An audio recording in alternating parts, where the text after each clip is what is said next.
Yeah, hello.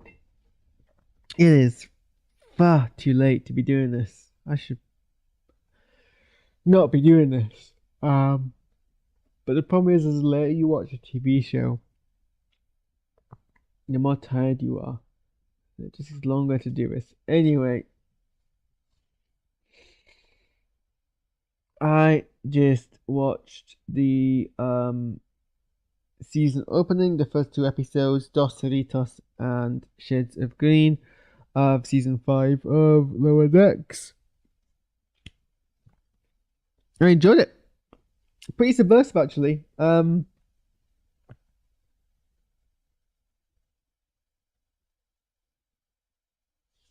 lot of ways I thought the episode was going to go, it didn't quite go. So, the plot of the first episode, both of them deal with Tendi as a separate kind of plot.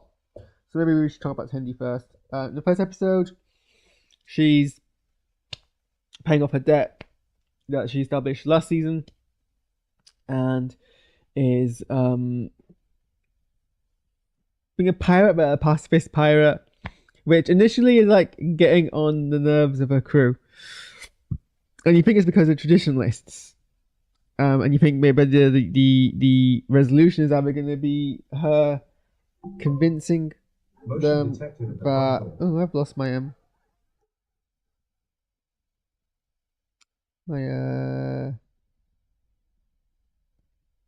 do you call it, bubble, because I didn't take is it in my hair somewhere? Is there a bubble in my hair? Or does it just fall out? Let's go free. Oh, I found a bubble.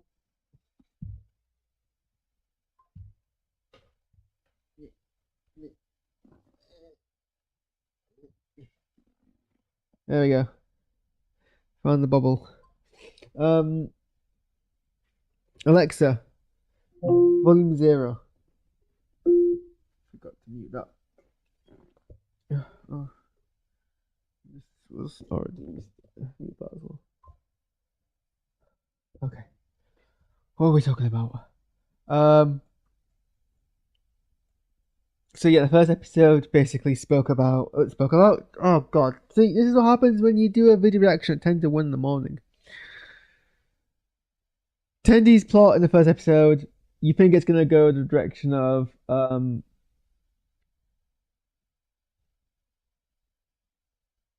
Tendi having to prove that pacifism wins the day. I mean, it kind of is how it goes, but you think that's kind of it's just, that's the normal way story goes, or perhaps actually it's more of a Schadenfreude ending, and Tendi gets shown actually, maybe violence is useful sometimes. Maybe they learn a lesson.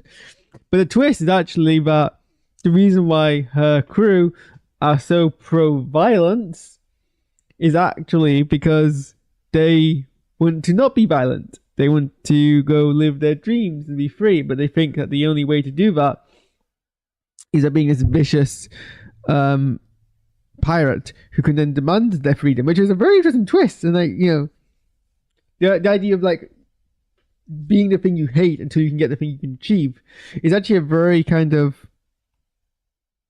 pertinent story, I think, to a lot of us, and it's nicely kind of conveyed in this kind of comedic medium, which I did enjoy. And then, so there's that kind of resolution there where Shaggy turns the boat, twists it back on them, and they reveal that secret, and they all agree to pacifist together, and that's, I mean, a very kind of nice Star Trek twist.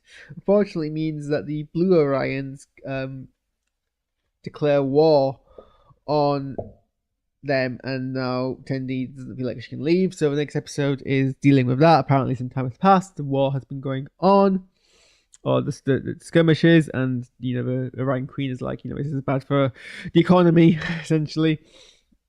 So you got to like resolve it in a race. A lot of Star Trek plots, I don't know if it's a recent thing or if I've just only noticed it more now than before, but there are a lot of like Star Trek stories which are resolved with a race Like there's a few in like, or at least one or two in Prodigy where they've got a race. There's at least a few in like Voyager. I remember they've got to do like a race. Anyway, they've got to do a race, and whoever wins and gets the, and the other one has to forfeit all their riches. And the extra kind of like drama there is that Tendi finds out that her sister is pregnant and to becomes overly protective, which, if I'm going to be a pedant, as a doctor, you should like be able to recognize when somebody is like, you've got to, I don't know. I don't know. From my own medical experience, a person has the capacity to make decisions, and you can't take autonomy, and a lot of the ethics of medicine is like respecting people's autonomy. So Tendi is a very effective doctor. Should really understand that, but I guess if it's family, right? So a lot of the kind of drama there is Tendi wanting to like refuse her sister, well, stop her sister from doing anything dangerous. And the nice kind of twist there is that her sister was like, the reason her sister was like distancing this news from Tendi was to protect Tendi, so Tendi didn't have to stay there. And it was kind of resolved in a very not clear way, but in a very naturalistic way. That just Tendi just kind of was like, actually, you know what, I need to like back off a bit, which really should have realized earlier. And you know,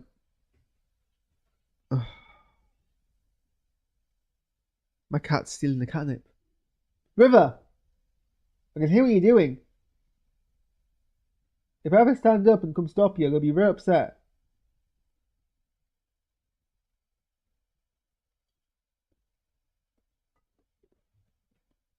Out. Behave. Sorry, my cat's trying to get into my drawers and nick my nick his catnip, but he's gonna make a mess. So yeah, that was it was a key resolution to the story.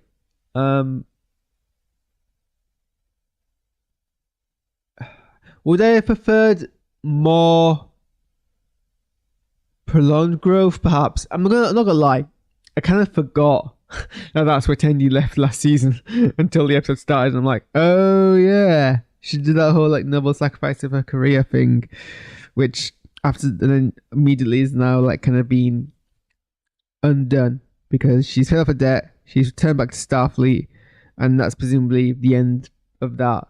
But I don't know. I still kind of enjoyed it. So that was cute. With the Cerritor, so there's two plot lines. The first episode, they basically go through a alternate universe, going through a fissure and end up in an alternate universe and deal with slightly different versions. And I do love that. I do like alternate universe story plots where we explore characters as like, for one, when they are slightly different versions of themselves, and use that as a character study, because that's like the epitome of character studies in a sense. But I like how this takes it to the absolute like extremis of self-awareness, in that it kind of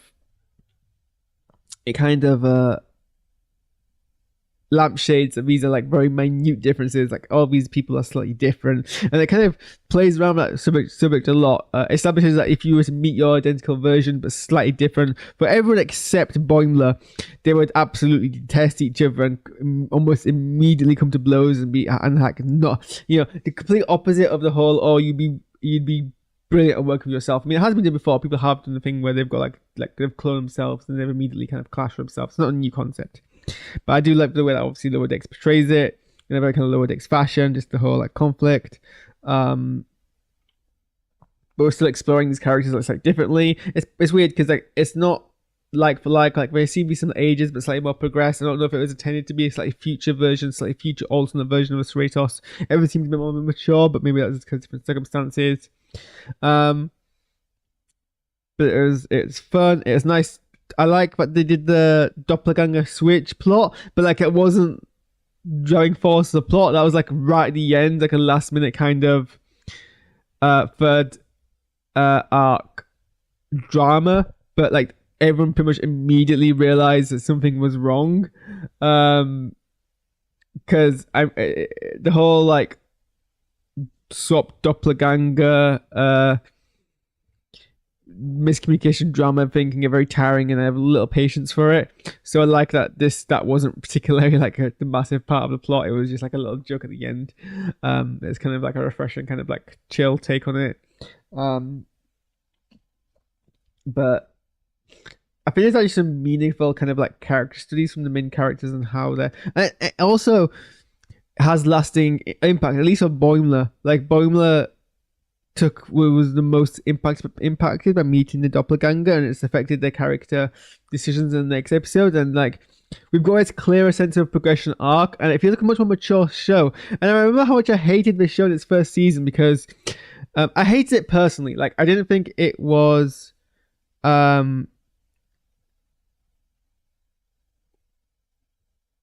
what? Oh, disgusting. Someone's being gross in my chat. I'm gonna not even engage with that because that's like just a level of yeah that I don't even want to acknowledge. And now I've lost my train of thought. Like, if you're gonna chat in the box, say something interesting. Like Boimler goes in the following episode having taken actions that are inspired by the interaction. This was a very painfully put together sentence that I had no idea where that sentence was going to end when I started it. I had a vague direction and I went with it and I almost put together a sentence, but if you think about it more than a second, you realize it makes no sense. Or at least it's like not how a person would speak, it's how a robot would speak. I sound like AI. The interaction that Boimler had with the alternate self, which was probably the only positive interaction that any of the crew had with the alternate parts, seems to be something that, at least in the second episode, is a continuing arc, and I don't think they're going to stop at the second episode. It doesn't make much sense to stop at the second episode. And even Marina has Marina has a kind of a character goal, and the first episode does a good job of like saying everyone's kind of like character dilemmas. Marina is trying to like embrace their leadership position. That's something they were actively trying to sabotage the previous season, whilst not going too much to the other side of something they didn't like. They're all kind of reacting to their new kind of position responsibilities. That's what I was saying. I remember how much I didn't like this show in the first season, and I fully accepted, even at the time, that was a personal taste problem. Like, it wasn't a show problem. The show delivered on what it promised. It was a adult comedy animated TV show that's set in the Star Trek universe. It was never disguising that fact, but for me it was too blue, too adult humor, not welcome to Star Trek 4. Appreciate it for it was, not for me. Stuck with it. We're glad they did so, because second season onwards, and especially this season, you can feel the maturity of the show set. And if I put, I don't want to take away from the credit to the writers. They're very clever writers. I don't have to give them too much credit to suggest that might have been very deliberate of them to have done so. To have like deliberately like made the first season very immature and the subsequent seasons less mature. But even like if we get for the first season, they have slowly like progressed with maturity. In this second season, this last season rather feels most mature, because you have the characters becoming not less like comedic. They still play their role very well in the context of the show's tone, but they're also like fleshed out characters with arcs, and I'm actually excited. I want to see where Mariner ends up at the end of the show. I want to see where Boimler ends up at the end of the show. Like, I'm invested in a way that I wasn't invested, was nowhere near invested in the first season, that I'm much more invested with in this season. So that's a good fact, and it progresses. Like all the concerns that Mariner had in the first episode is still being dealt with in the second episode. It used to be very episodic. There used to be not much growth in the first season, or at least I don't remember there being. Whereas now we've got much more of that. So I think this, this is like very well deserving of a 5-season run. People are like complaining that we're not getting a 6th season of Lower Decks. I mean, I suppose the TNG shows got 6, 7 seasons, right? So, I guess it is possible. Most Star Trek shows run 5 seasons, and I think Lower Decks maybe has run its course. I don't know. It's still not my favorite Star Trek. By all means, like, don't get me wrong, I'm not like flipped the other way, and I'm not particularly sad to see it go. But I'm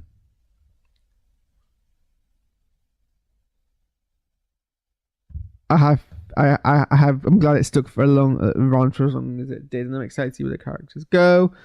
Even the second episode has a bunch of twists throughout, which I'm enjoying. I'm enjoying when the show has like a lot of twists in it.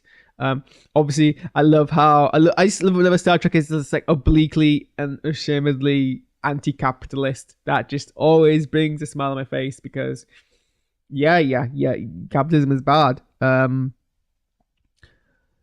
I love the robots. I love the twist because, like, obviously, it's a very well established like trope in sci-fi. If you take the household mundane robot and you make it into an evil god, but like they just strapped. I just love the concept of a robot who is told, no, you've got to be a guard, you've got to be security now, and they only half-assed the job. The robot's like, well, I'm confused because I have this like other like powering directive to guard and plants, but you've told me now to like guard humans, or guard people, and this is so confusing, and they don't know what to do. And the line where it's like all these like jumbled up commands, I have no idea what I'm gonna do, and I might just be dangerous. And it's just that for me was like the peak humor, and that's something that you can get away with in a show like this. So I really did like that. I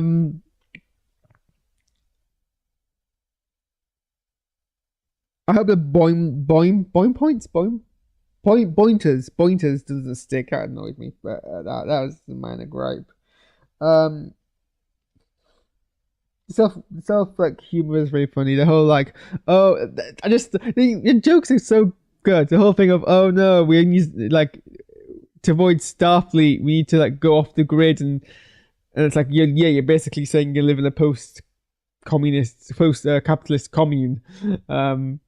Like that's a very clever joke to make. Like you'll appreciate the joke when you think about it. And then obviously now Tenny's come back, so we're gonna get the gang back together, all 5 of them. What other points did I need to make, River? This momentum's gone now, and I'm like, momentum's started now. I'm like, oh, I can make more points. But also, I'm like, it's 1 a.m, and I should probably go to bed because I need to be up in like 6 hours. I need to clean my flat. That is a tip.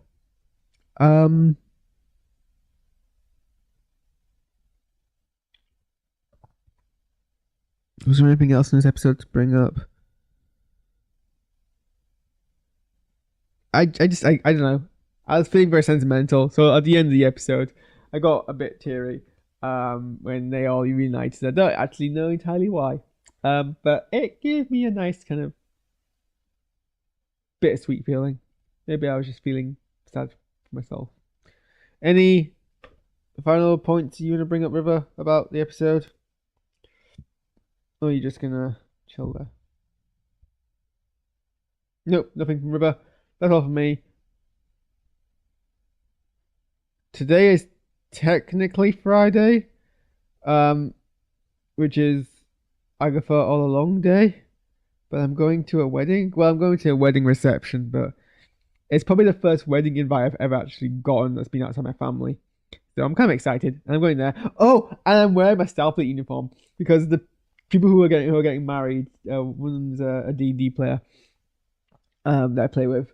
And they I think I jokingly mentioned like it's because I mentioned about how everyone there was like nerds and like just come whatever you're comfortable in as long as it's like smart. And I think I made a joke on the Discord about, oh, I could come wearing my number one Starfleet uniform, and they were like, "Well, we're cutting the cake with a bath lift, so it would actually work." And so I bought a, what era uniform is it? River Galloway. What 23? Where's my mask on? Starfleet uniform.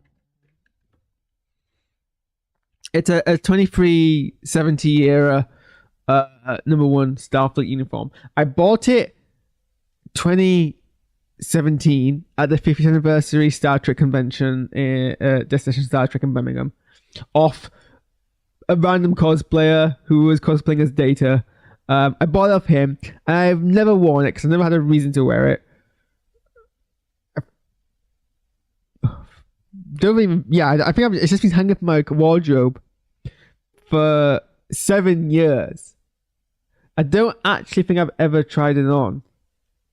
So I'm hoping it fits tomorrow when I try it on the first time and I wear it for the first time. Hopefully not the only time, but probably certainly for the first time since I bought it. And I'm going to this wedding reception in my Starfleet uniform. And I'm meeting people who I've played D&D with for like 2 or so years now. I can't remember. Or 1.5 years or almost 2 years now. And I've never met anyone in person, so I'm actually kind of excited. But the point I'm trying to make is there's not going to be a Agatha Long reaction today. And I'm one of them who's not from Newcastle. I'm going to show them around Newcastle tomorrow. So I probably won't have time to do it tomorrow either. And then Sunday I'm going to Comic-Con Northeast. So and I was originally gonna. I'm talking for too long now. I'm gonna have my credits.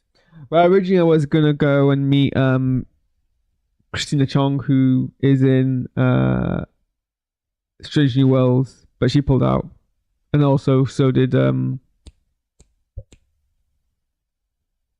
what's her name? Oh, she plays the character in Buffy. I'm blanking, but she pulled out as well. But I'm seeing a few actors. You don't care. I'm gonna go. Thanks for tuning in. I should probably do something else in my life. Okay. Bye, 30 odd people who watch this video for some reason. Goodbye.